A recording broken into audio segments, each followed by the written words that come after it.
Saudações aos telespectadores da TV AD Mossoró. Estamos em mais um programa Dinâmica do Direito. A pauta de hoje é sobre a COP30, uma das cúpulas de direito ambiental das Nações Unidas que acontece anualmente e esse ano aconteceu na cidade de Belém, aqui no nosso Brasil. E, para tanto, nós temos aqui no estúdio a Heloísa Almeida, ela que é ativista socioambiental, compareceu, participou ali dos eventos da COP30 e vai também nos atualizar de todos os debates e discussões. Então, permaneça conosco, voltamos já.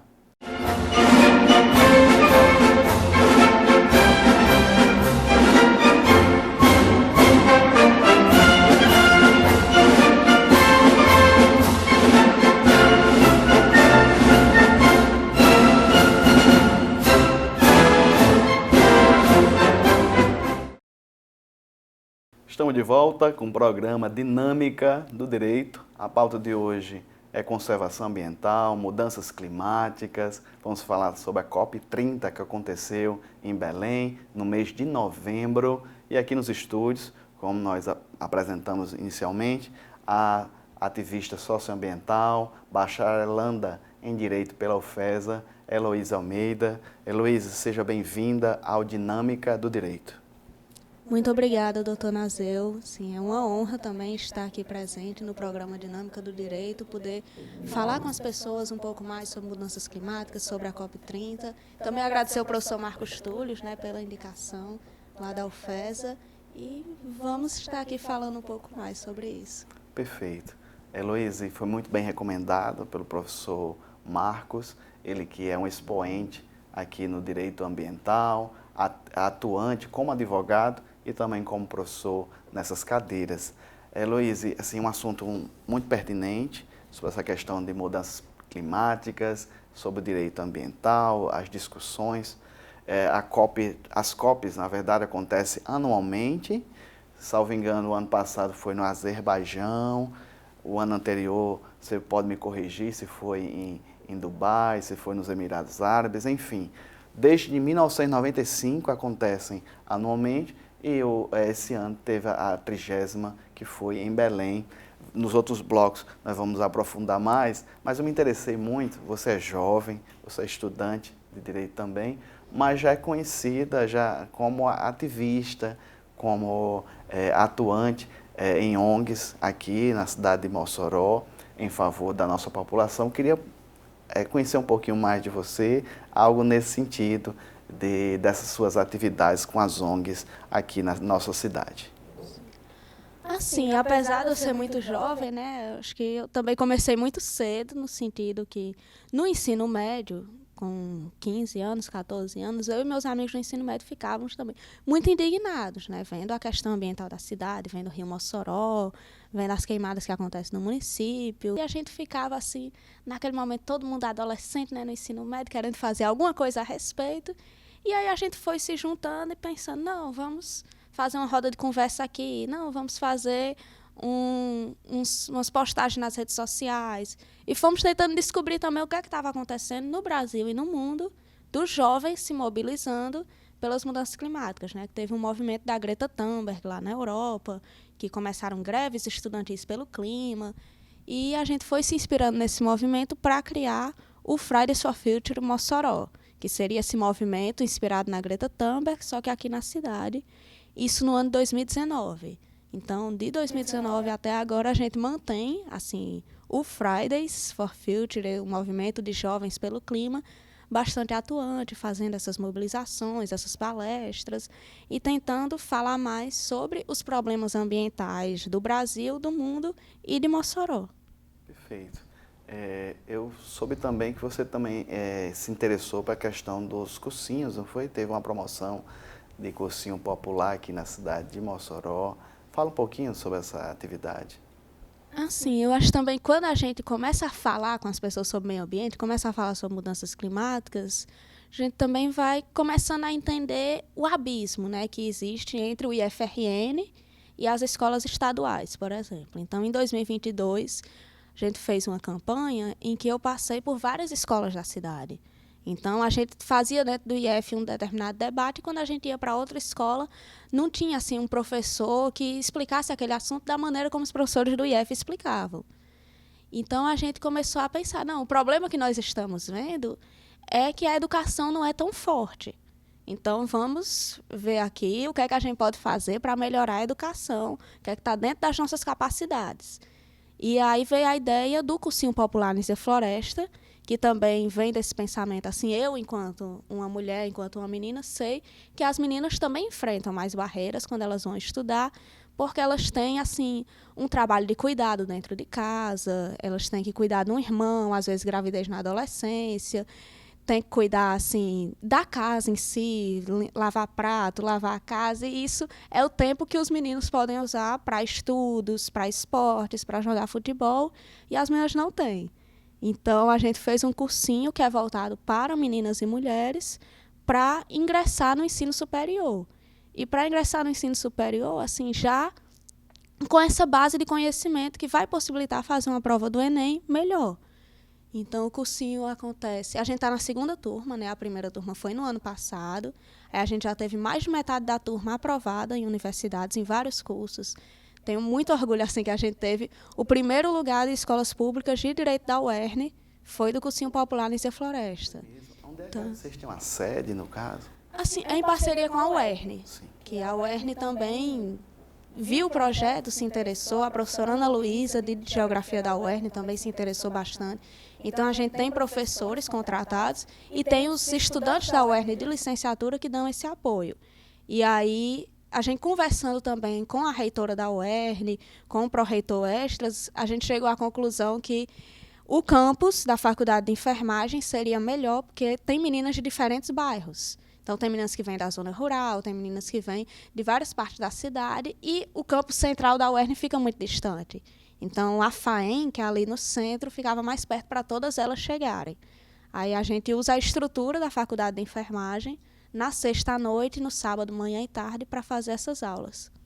Então, além da Friday, que você falou, tem esse movimento aí do cursinho popular, e você ainda faz parte de outros movimentos, outras ONGs, só esses dois movimentos mesmo? Ah, sim. Tem a Choca, mas a Choca não é bem uma ONG em que eu atuo diretamente. A Choca é uma rede de empreendedores sociais, de jovens transformadores, né, no mundo inteiro. Então, eu fui reconhecida como jovem transformadora pela Choca em 2023, e a Choca faz esse reconhecimento. Quem são os jovens que estão em todo o Brasil fazendo alguma coisa de projetos sociais, fazendo alguma coisa para mudar o mundo, de certa forma. E aí a Choca pega esses jovens e diz: eu quero ampliar o trabalho de vocês, eu quero dar apoio, eu quero dar acesso a espaços que vocês não tinham antes para que o trabalho seja amplificado. Então, o meu reconhecimento da Choca é mais assim uma ajuda do que um trabalho. Sim, a Choca realmente, como é uma ONG que é internacional, eles dão mais acesso a esses espaços, inclusive como a COP30. Perfeito, eu já ia perguntar como você conseguiu chegar lá e participar dos debates. Vamos falar um pouquinho sobre essa questão financeira, mas pelo que eu ouço falar, que chegou até pela imprensa, é que os custos eram muito altos, hotéis. Foi essa entidade que patrocinou de alguma maneira? Sim, assim, a COP em todo o mundo é um evento muito caro, porque é um evento que vem da ONU, que vem diplomatas do mundo inteiro. Então, os preços não são pensados para a população, os preços são pensados para os presidentes, para os diplomatas. Então, são preços muito altos. E aí, a Choca, por ser essa entidade, né, que estava ali dando apoio aos jovens, eu estive muito em contato com a Andréa Margit, que na época era diretora da Choca. E eu estava conversando com a Andréa, dizendo que eu tinha muita vontade de estar na COP, e a Andréa dando esse apoio. Ela disse: não, vamos ver o que é que a gente pode fazer, vamos pensar aqui uma parceria. E eu faço parte também da LAClima, que é a Rede de Juristas pelo Direito Climático. E dentro da LAClima, eu descobri o Centro de Análise de Crimes Climáticos, que é uma organização da Holanda que estava chegando no Brasil agora, e eles queriam fazer um espaço de eventos perto da COP30, assim, na cidade de Belém, durante a COP. Então, conversando com o pessoal do CCCA, que é esse Centro de Análise de Crimes Climáticos, a gente começou a fechar uma parceria entre o CCCA e a Ashoka para fazer eventos que trouxessem os jovens transformadores, que trouxessem os empreendedores sociais da Ashoka, que a gente chama de fellows. Os jovens são pessoas que estão começando agora. E os fellows são empreendedores que já estão há muito tempo atuando com ONG, já estão há muito tempo atuando com projetos sociais, como, por exemplo, a Ângela Mendes, que é filha do Chico Mendes, e ela até hoje tem um instituto, tem o Comitê Chico Mendes de Biodiversidade, para fazer essa defesa. Então, a gente consegue fazer essas conexões muito fácil dentro da Ashoka, porque está todo mundo na mesma rede. Então, no CCCA, eles tiveram muito interesse também em ter essas pessoas de diferentes partes do Brasil, que a Ashoka consegue trazer. E como eu estava liderando essa parceria, eu consegui a oportunidade de estar lá na COP para participar desses eventos e para organizar também parte deles. Mossoró, mais alguém foi, assim, da UERN? Eu sei que a professora Ana Luísa foi representando a UERN, que eu até já falei dela, ela é professora do curso de Geografia da UERN, na disciplina de Climatologia. Então, eu digo assim que a Ana Luísa é a maior pesquisadora sobre mudanças climáticas no Rio Grande do Norte, em Mossoró, porque ela é muito atuante nessa área. A reitora da UERN, eu soube também, esteve lá, Cecília. Na semana seguinte, eu já tinha ido embora, quando a reitora chegou.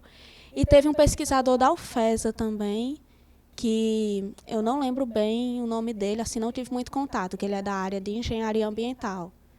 Mas eu soube que ele estaria por lá. Perfeito. Conhecendo aqui a bacharelanda Heloísa Almeida, também ativista socioambiental.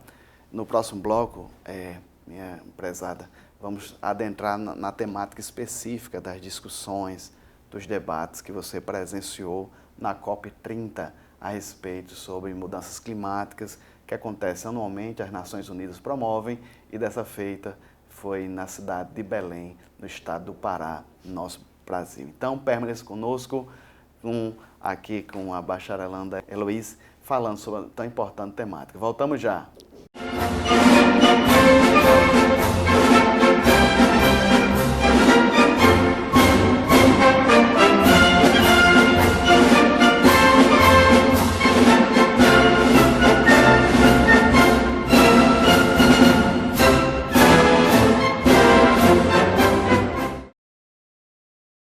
Estamos de volta com o programa Dinâmica do Direito, temática sobre a COP30, que é uma das muitas convenções anuais sobre o clima, onde as Nações Unidas discutem mudanças climáticas. Esse ano foi na cidade de Belém, capital do Pará, onde Heloísa Almeida, ela que é ativista socioambiental, participou e nos traz novidades desse evento. Heloísa, o que lhe chamou mais atenção? As delegações? Realmente foi bem organizado? Qual foi a impressão que você teve do evento? A impressão inicial, você desceu, não sei se foi de avião, aeroporto, não sei, mas você desceu, chegou na COP30, qual foi no caso, a impressão inicial que você teve? A minha primeira impressão foi ainda dentro do avião, de você olhar lá de cima a grandiosidade da floresta amazônica. Porque ali é muito bonito mesmo. Você vê toda aquela região extremamente preservada, você vê o rio, você consegue ver tudo isso de cima do avião. Então, ali já foi uma experiência que eu já fiquei encantada. Mas, ao chegar na cidade de Belém, ao ver a estrutura da COP, eu achei uma estrutura muito grandiosa, uma estrutura muito organizada, mas, também da minha perspectiva de uma pessoa brasileira que conhece os serviços públicos do Brasil.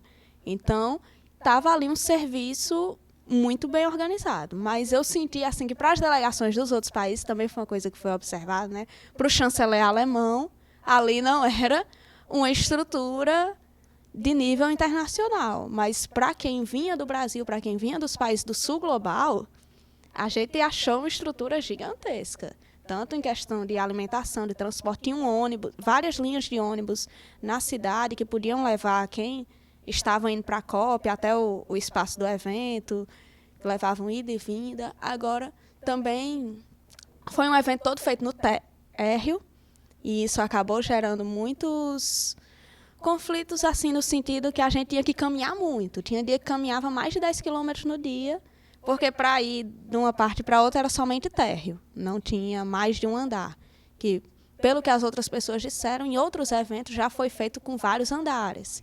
E a estrutura lá em Belém era um centro de convenções em que foi somente térreo. Então, também tinha esses ônibus para auxiliar e tinha alguns patinetes, tinha gente que andava de patinete lá dentro para poder ir de um canto para outro. No caso, você tinha uma credencial, Sim. um crachá, que lhe autorizava a entrar nos diversos eventos. Era mais ou menos assim que funcionava? Sim, assim, porque tinha a cidade de Belém, a cidade de Belém estava assim, empolvorosa, com vários eventos acontecendo ao mesmo tempo. Porque tinha a COP30, mas nós tivemos a Cúpula dos Povos, que era organizado pela própria sociedade civil, nós tivemos várias casas de eventos, o próprio Centro de Análise de Crimes Climáticos estava tendo uma casa de eventos, a Folha de São Paulo estava lá com a Casa Folha. Várias casas de Belém foram alugadas para fazer eventos, não necessariamente para as pessoas se hospedarem. Então, tinha esses muitos eventos acontecendo ao mesmo tempo, e lá dentro da COP ficou um espaço que poucas pessoas conseguiam acessar. Sim, porque tinha a Zona Azul e tinha a Zona Verde. A Zona Verde era aberta ao público, mas a Zona Azul, por ser o espaço onde eram feitas as negociações, você precisava desse crachá, que era a credencial. E a credencial você tinha que conseguir com alguma organização credenciada junto à ONU, ou com alguma entidade assim para você ser parte oficial da delegação brasileira. Então, também houve um processo seletivo de definir quem eram as pessoas da delegação brasileira. Então, tivemos pessoas de organizações da sociedade na delegação brasileira, políticos, empresários, várias pessoas de vários setores. E eu consegui a minha credencial através da Marcele Oliveira, que ela foi a Presidency of Climate Champion, que seria assim a presidente jovem campeã climática, que era representante dos jovens dentro da negociação. Então, a Marcele também, sentindo essa responsabilidade, ela vindo como uma jovem do Rio de Janeiro, pensava, não, eu não tenho como representar os jovens de todo o Brasil se eu venho do Rio de Janeiro. Eu tenho que puxar jovens de diferentes regiões do Brasil para estar aqui junto comigo. Então, ela tinha pessoas do Nordeste, pessoas do Norte, pessoas do Sul, e eu fui como convidada especial da presidência, no sentido que eu fui convidada da presidente jovem, da Marcele Oliveira. Então, esse meu crachá me dava acesso a todos os espaços lá dentro da Zona Azul. Perfeito. Qual foi as reuniões específicas que você pôde participar lá? Se você puder comentar alguma coisa, algo nesse sentido. Assim, como eu venho da área do direito ambiental, do direito climático, eu estava buscando mais esses debates que falavam sobre direito ambiental, sobre direitos humanos e sobre justiça climática, porque a gente tem esse conceito assim das mudanças climáticas dentro do direito, que não é somente um evento ambiental, não é somente um desastre ambiental, mas quando acontece um desastre ambiental, você tem pessoas que são mais afetadas do que outras.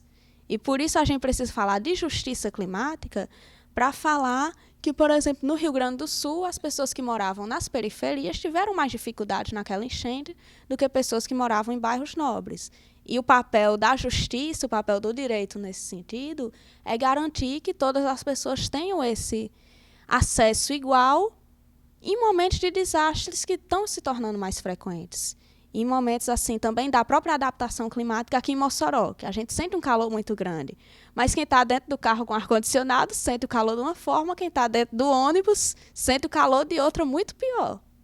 Aí a justiça climática quer trazer esse debate de igualar, assim, de trazer adaptação climática para as pessoas, que é se adaptar ao cenário que já está posto. Que as mudanças climáticas já estão acontecendo. Então, a gente precisa que as cidades sejam adaptadas a esse cenário e sejam adaptadas com justiça. A gente não pode arborizar somente os bairros nobres e deixar de arborizar os bairros mais periféricos, porque as árvores trazem essa sensação térmica melhor para a cidade. Então, são esses vários debates que eu estava buscando fazer dentro da COP. Então, eu estive lá no evento do Ministério de Direitos Humanos e Cidadania, estive nos eventos do Centro de Análise de Crimes Climáticos, nos próprios eventos que os jovens organizavam, né, da juventude brasileira, para a gente pensar o que é que nós queríamos na COP30, como é que a juventude podia estar unida nesse espaço.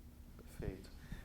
Um dos grandes debates, Heloísa, é a questão do financiamento climático, que se cobra muito posturas, atitudes mas tem países assim, que não têm condição e os países mais ricos acabam financiando, chegando. Do mesmo jeito, assim, em questão mais micro, não tem como nós cobrarmos de Baraunas uma postura, sim, de Mossoró, que é uma cidade já de médio porte, Natal, que é uma capital. Sim. Teve alguns avanços nessa questão, Heloísa, pelo que você escutou, viu, sobre financiamento climático? A gente já vinha avançando, porque na COP passada no Azerbaijão, foi em Baku. Em Baku, essa discussão sobre financiamento climático estava muito forte. Assim, a gente considera que a COP29 foi a COP do financiamento, porque esse foi o principal assunto lá, que era o artigo 9 do Acordo de Paris. O artigo 9 do Acordo de Paris é o que fala dos compromissos financeiros. E também fala que tem países que precisam se comprometer mais, por ter mais condições, e tem países que precisam se comprometer um pouco e precisa desse financiamento, que é o sentido, os países desenvolvidos precisam das condições para que os países subdesenvolvidos consigam se manter economicamente estáveis enquanto fazem essa transição energética, essa transição ecológica para um futuro de mudanças climáticas.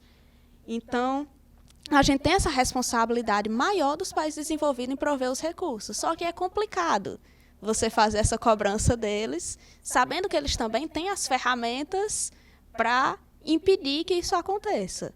Então, eu achei muito interessante e muito complexo também ver as relações internacionais acontecendo pessoalmente. Então, as negociações são muito longas, as negociações entravam à madrugada, e em Baku tinha ficado uma questão muito grande dos países subdesenvolvidos pedindo 1 trilhão. 1 trilhão anual. E foi acordado 300 bilhões.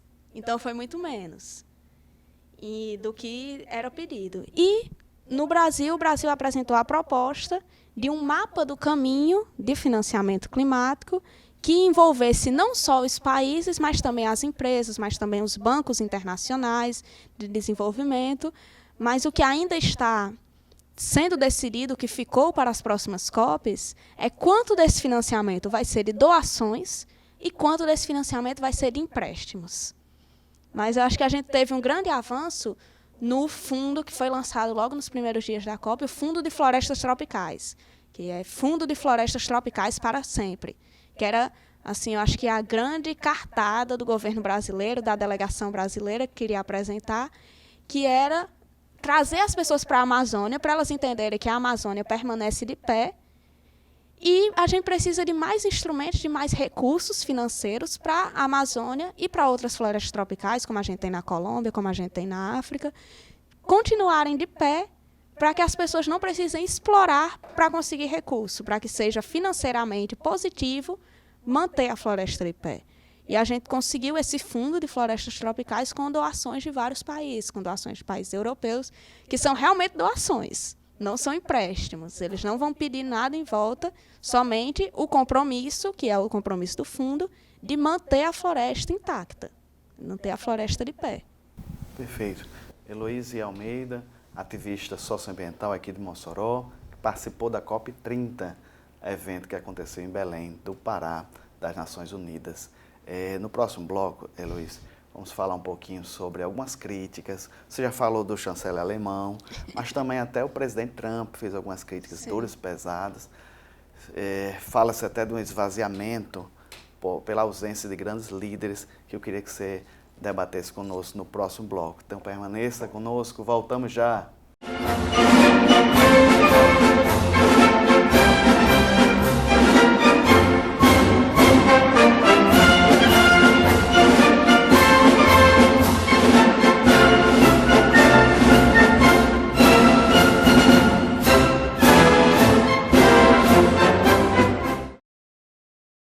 Estamos de volta, Dinâmica do Direito, uma temática muito especial, relevante, que é sobre mudanças climáticas, a COP30, da qual Heloísa Almeida, ativista socioambiental aqui de Mossoró, bacharelando em Direito, participou e nos traz novidades.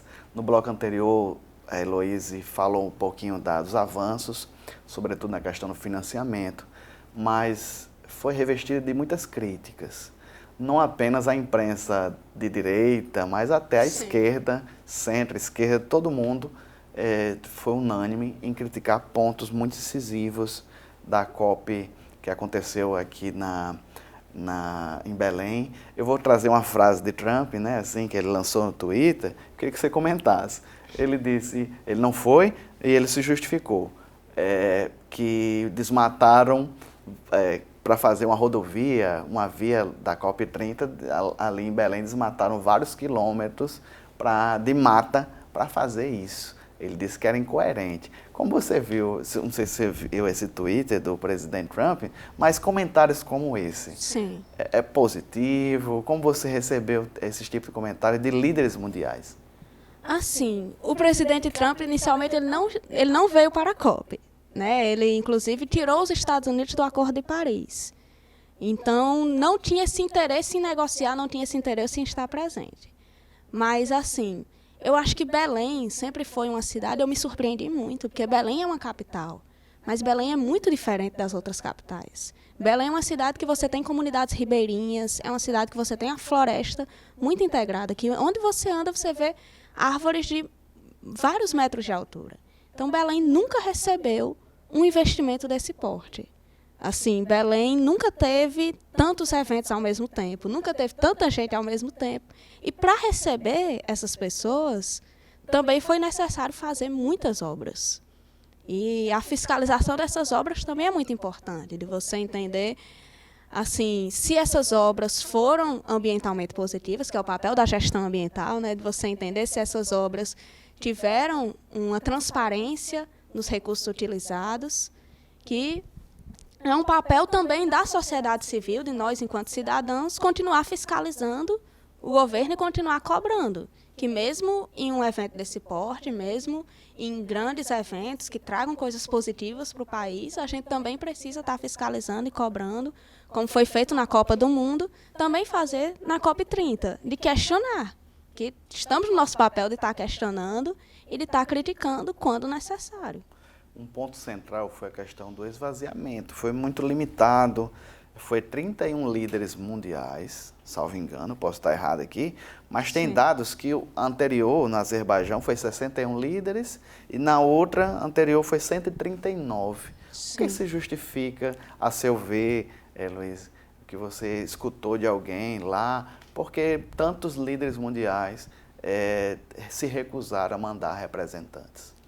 Assim, nós temos um cenário muito específico da COP30 no Brasil, que está relacionado ao Acordo de Paris. Que o Acordo de Paris foi feito em 2015 e ele define as metas climáticas, que a cada 5 anos o país tem que apresentar metas.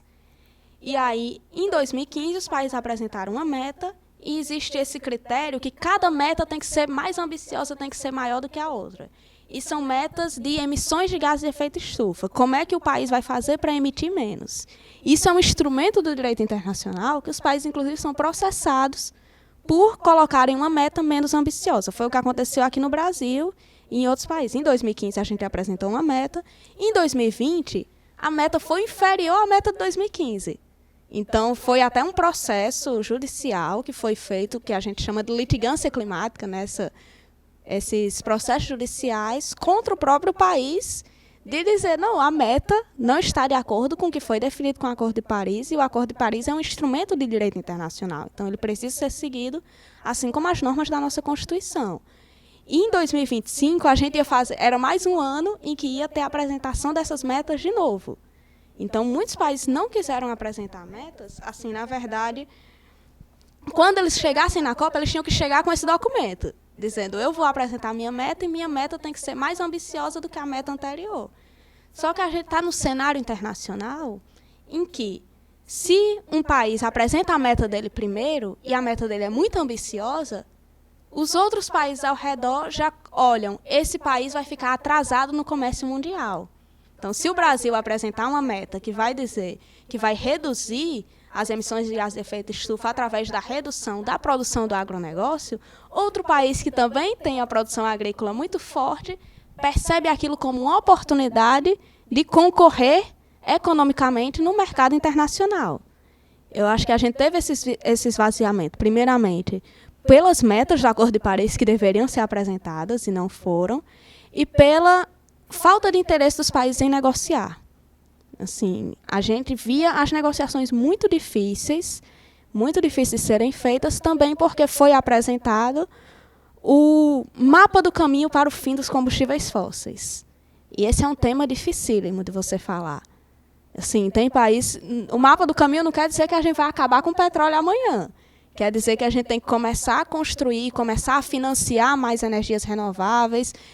Até dentro do mapa do caminho era dito isso, né? Triplicar as energias renováveis, duplicar a eficiência energética. E sendo que existem países como o Azerbaijão, como os Emirados Árabes, como o Egito, que são países produtores de petróleo. Então, eles não têm interesse em falar sobre transição energética. O Brasil tem, porque aqui no Rio Grande do Norte a gente tem um dos estados com maior participação na transição energética, porque a gente tem regiões que são muito quentes, então a gente consegue instalar grandes usinas solares, a gente tem muitos ventos, então a gente consegue instalar grandes usinas eólicas. E isso é uma coisa em que o Brasil está avançando, mas que os Emirados Árabes, que o Egito, está ficando para trás no comércio mundial.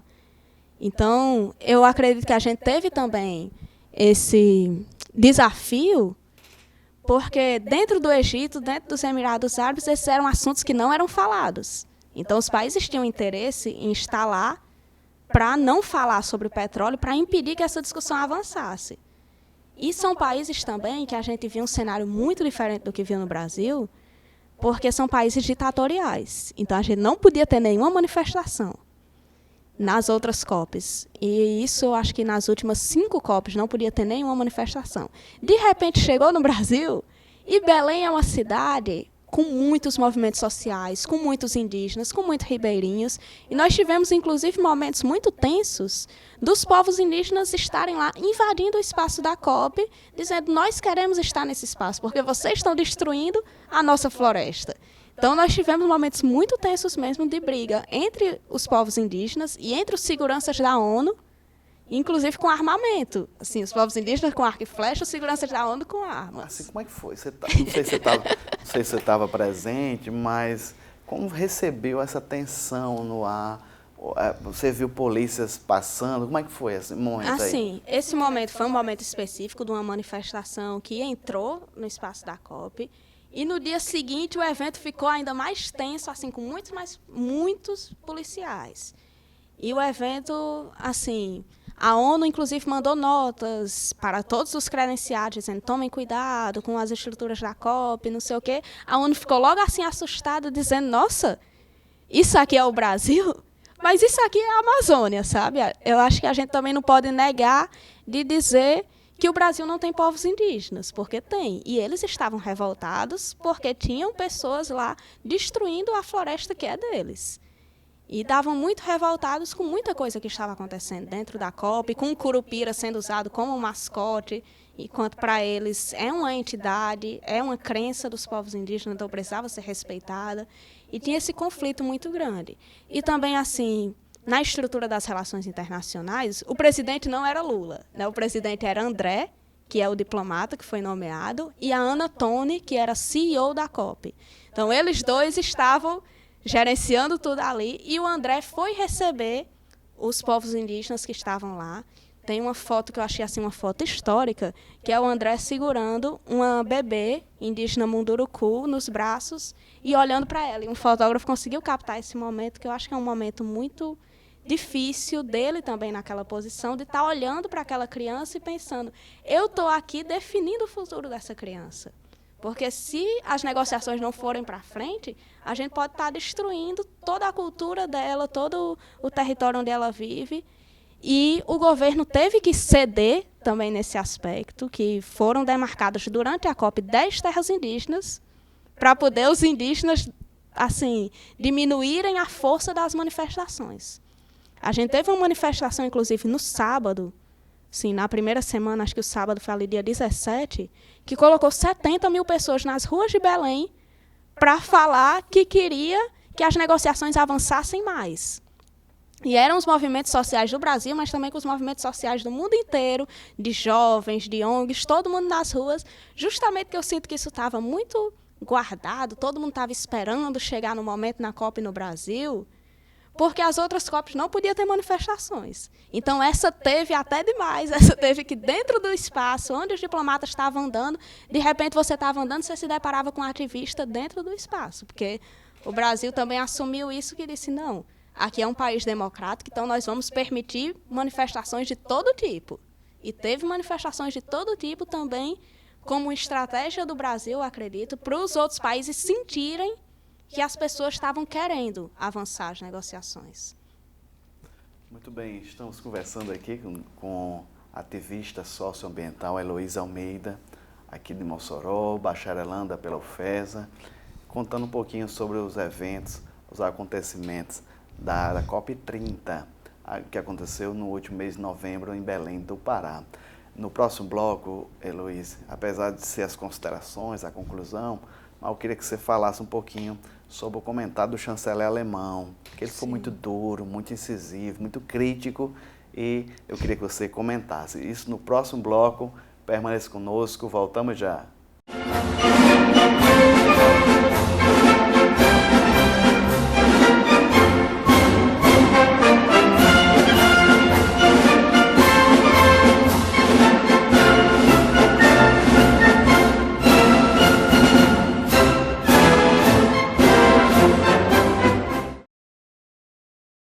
Estamos de volta, último bloco da nossa conversa aqui com a Heloísa Almeida, ela que é ativista socioambiental aqui da nossa cidade de Mossoró, envolvida em várias atividades, e também bacharelando em Direito, que esteve na COP30, falando sobre os pontos positivos, o financiamento, que eles conseguiram avançar um pouquinho, mas também pontos negativos no bloco anterior, movimentos sociais impedindo algumas atividades da COP. E eu queria, Heloísa, você falasse um pouquinho sobre alguns comentários muito incisivos, muito duros, do chanceler alemão. Vou parafrasear ele, né? E ele disse: a alegria nossa é chegar o dia tal, não sei se era um sábado, a alegria de todo mundo da minha equipe é chegar o sábado e ir embora. Eu quero sair desse país, né? Eu quero como diz os jovens, né? Eu vou vazar, eu quero sair desse país. Como você que estava lá, que participou dos debates, os demais colegas lá credenciados ouviram, receberam críticas tão incisivas contra a estrutura e todo o serviço lá de Belém? Sim. Eu achei realmente muito triste esse comentário, assim, da gente ver que vem uma liderança, né, de outro país, e quando chega no nosso país, diz que o nosso país não presta, sabe? Eu achei isso muito forte dele dizer que realmente, assim, a COP de Belém, Belém era uma cidade que não tinha essa estrutura de fazer eventos internacionais, que nunca fez. Então, Belém é uma cidade no meio da floresta amazônica, que você tem todos os desafios que a Amazônia tem, inclusive desafios climáticos muito fortes, assim. Eu também cheguei a adoecer lá em Belém, porque durante o dia você tinha um calor muito intenso, e a gente pensa, não, aqui em Mossoró tem calor, eu estava pensando assim, o calor amazônico é outra coisa. É algo mais abafado. É muito mais abafado. E todo dia era esse calor muito intenso, assim, esse sol na nossa cabeça, no sentido de você ir para um restaurante, você tinha que ir no calor. E quando chegava à noite, todo dia chovia. Porque a Amazônia tem esse clima, né? Que é quente e úmido, quente e úmido. Europeu, né? Sim. Acostumado ali 10 graus, 8 graus, ou até mais frio, chega aqui no nosso Pará. E teve uma situação que a gente observou também, que a gente até brincava, assim, entre os jovens, que a ONU, logo no começo do evento, logo antes de começar, mandou um e-mail para todo mundo que estava credenciado, deixou avisos dizendo que não iria exigir que todo mundo ficasse de paletó e gravata. E os brasileiros, conhecendo o clima, realmente a gente não ia de paletó e gravata. Assim, as meninas iam de vestido, alguns meninos até iam de calça, blusa normal, mas quando a gente chegava e via as outras delegações dos outros países, eles ainda estavam de paletó e gravata, acho que por um costume até da sua região, por um costume das outras COPs. E isso, assim, foi... Assim, se a gente estava morrendo de calor, imagina quem estava de paletó e gravata. Aí eu acho que foi desafiador nesse sentido. Tem a questão da alimentação também, que o governo brasileiro definiu que a alimentação seria uma alimentação paraense, a alimentação fornecida gratuitamente para as delegações. Então, nós tivemos um conflito até que a rainha da Dinamarca foi fazer um jantar e foi fazer um jantar, teve toda a estrutura lá, foi preparada uma estrutura como se fosse assim, um mercado foi estruturado. Eu fiquei encantada quando eu cheguei lá, que eu vi, porque ficou parecendo um palácio mesmo, para a rainha oferecer esse jantar. E a rainha foi contratar um cozinheiro do Pará. E o cozinheiro do Pará disse, eu vou fazer minhas comidas tradicionais do Pará. E ela queria que fizesse também oferecer comidas veganas. E ele disse, eu não abro mão, porque aqui no Pará a gente produz peixe. Eu preciso que esses produtores, que esses pescadores tenham essa renda. Então eu só vou fazer se eu puder oferecer o peixe do Pará, se eu puder oferecer o camarão do Pará para as pessoas. E ela desistiu e contratou um cozinheiro do Rio de Janeiro para ir lá fazer, para ele não oferecer as comidas paraenses. Sabe? Eu acho que a gente teve também esses conflitos com as pessoas locais, com as comunidades tradicionais da região, que queriam estar muito presentes e existia essa resistência cultural, essa resistência das pessoas em entender que ali não era um evento internacional qualquer. Era um evento que estava acontecendo dentro da floresta amazônica. Mas também a gente teve uma movimentação muito grande do turismo dentro da Amazônia. Então, eu vi até as notícias, porque eu saí no sábado, mas no sábado e no domingo todo mundo foi para a ilha de Boipeba, que é uma ilha que fica muito perto de Belém, e existem barcos que levam essas pessoas, e os barcos costumam cobrar assim, R$30, R$40 para levar as pessoas, mas de repente tinha assim, uma fila que virava, que fazia várias voltas, e os barcos ficaram lotados com todo mundo querendo conhecer a ilha de Boipeba, todo mundo querendo conhecer a Amazônia. Então, diante desse cenário, o dono do barco também colocou o preço para R$100, colocou o preço para 150, e quem vinha de fora, quem vinha dos Estados Unidos, da Europa, que nunca teve essa oportunidade de conhecer, realmente pagava R$100, 150. E eu achei isso muito interessante no sentido que aquelas comunidades tradicionais ali de Belém, aquelas pessoas ribeirinhas, que costumavam viver com R$30, R$40 para levar as pessoas de um barco da ilha para a cidade, às vezes para fazer um exame médico, de repente estavam tendo essa oportunidade com turistas do mundo inteiro, podendo ganhar R$500 no dia para levar os turistas. Então, isso foi muito forte. E isso eu sinto assim que ninguém estava preparado o suficiente para toda essa confluência de mundos que a gente teve em Belém, porque a gente tinha culturas muito diferentes interagindo entre si. Eu sei que você deve ter tirado muita foto e tem muitas lembranças positivas, mas assim, tirando toda essa suspeição nossa interna, mas você acredita que foi positiva a COP em Belém, as atividades que foram realizadas lá, tanto para a população local, como os resultados para o mundo que reverberaram as decisões?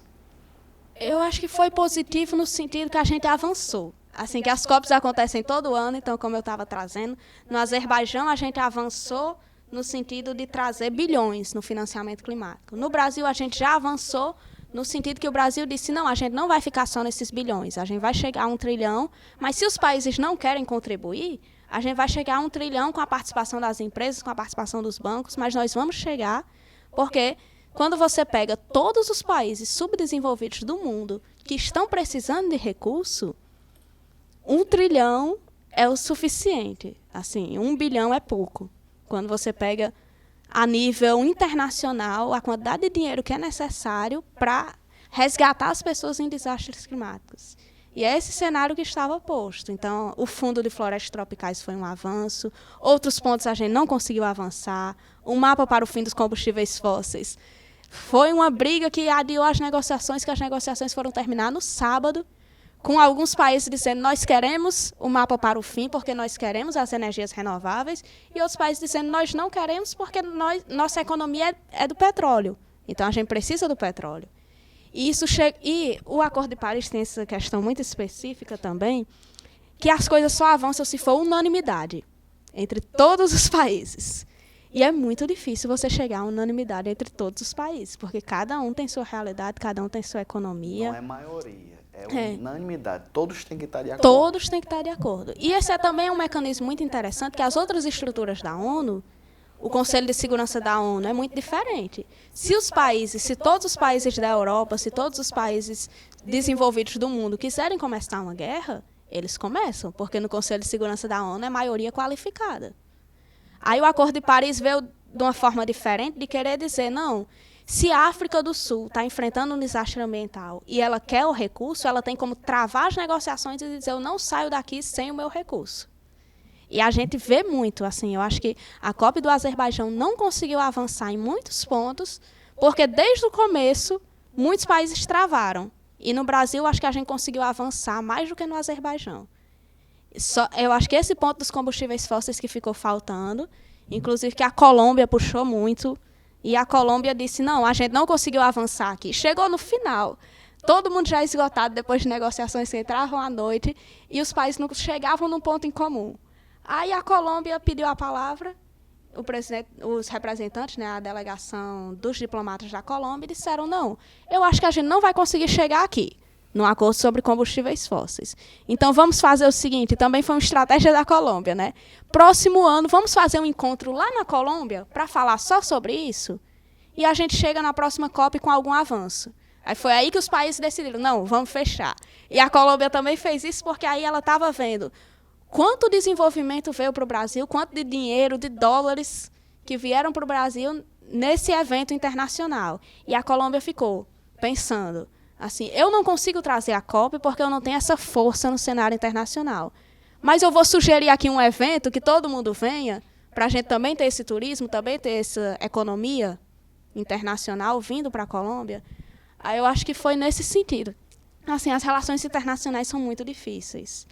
Então, quando a gente avança num ponto, a gente volta atrás alguns passos em outro. E todas as COPs assim, são muito complicadas, são muito complexas. E eu acho que o Brasil deu de conta.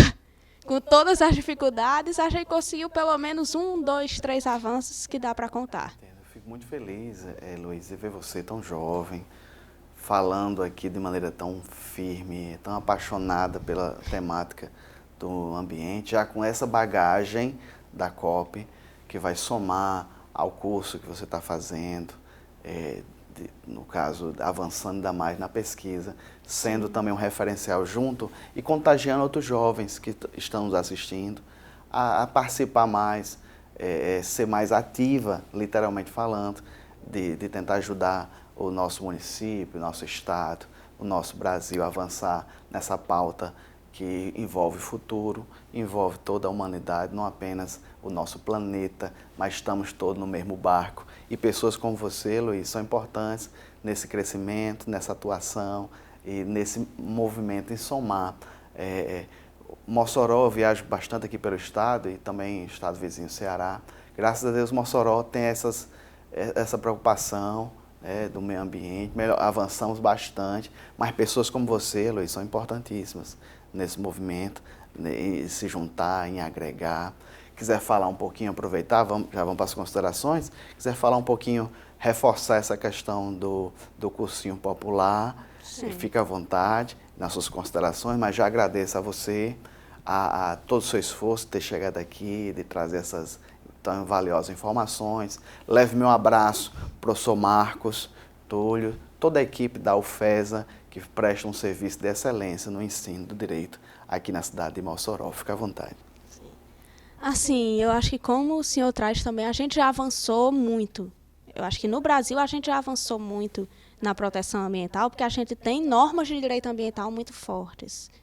A gente tem um licenciamento ambiental que era muito forte, né? Agora já não é tanto, mas a gente, toda vez que avança, precisa também segurar essas estruturas para que elas não voltem atrás. E precisa ter essa força de avançar mais. Eu acho que o cursinho popular vem muito dessa minha perspectiva de que eu não vou avançar sozinha, porque eu não consigo sozinha. Eu não posso, só eu estar dentro do direito, sozinha falando sobre meio ambiente.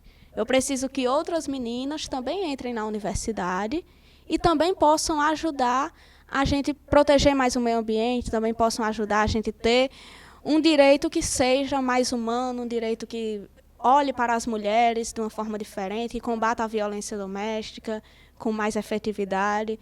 Então, eu acho que o cursinho popular também vem um pouco disso, desse sentimento de que eu não posso estar sozinha. Porque, assim, quando a gente vê, principalmente na COP, a gente consegue ver que as estruturas para impedir o avanço do direito ambiental são muito fortes. Então, a gente precisa também estar muito forte para manter os avanços e para avançar mais. E a gente só encontra essa força na comunidade, na união de todas as pessoas. Perfeito.